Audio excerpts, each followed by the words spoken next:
I refuse to let my homeless sister and her 2-year-old stay with me, and my parents are furious. My sister, 26F, and I, 28F, were close growing up until my senior year of high school. She made some questionable friends and became questionable herself. She would sneak out and get drunk or sneak out and TP houses. She messed with a few cars as well. She became unpleasant to be around, and her since pre-K BFF ended their friendship when this all started to go down because she treated her like dog shit.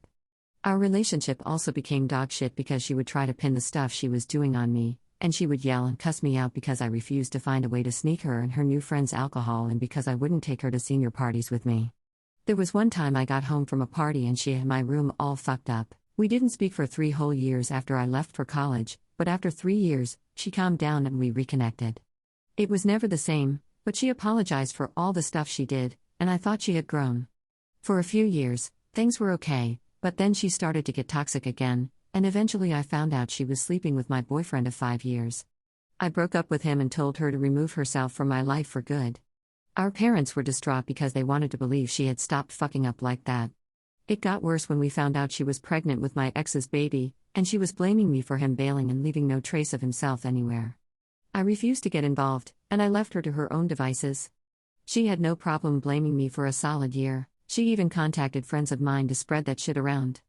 A month ago, she was kicked out of her place and now she and her 2-year-old are homeless.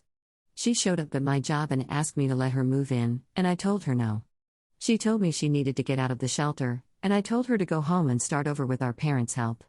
She got in touch with my parents, who have been furious with me ever since. I told them, be mad, but I would not help her out after everything she has done. They asked about the 2-year-old, and I told them the 2-year-old is my sister's problem, not mine, and that she could take my advice if she cared so much. My parents have taken her in, but even so, they are furious that I wouldn't help her temporarily so they weren't in a shelter. I have been ignoring their calls for a week now because it's the same old thing. I don't know if my relationship with my parents can survive or recover from this, and honestly, I'm not even sure it's a terrible thing considering they were okay with me being taken advantage of. But I'm sad about it and looking for advice because this sucks, and I still love them despite the conflict over my sister.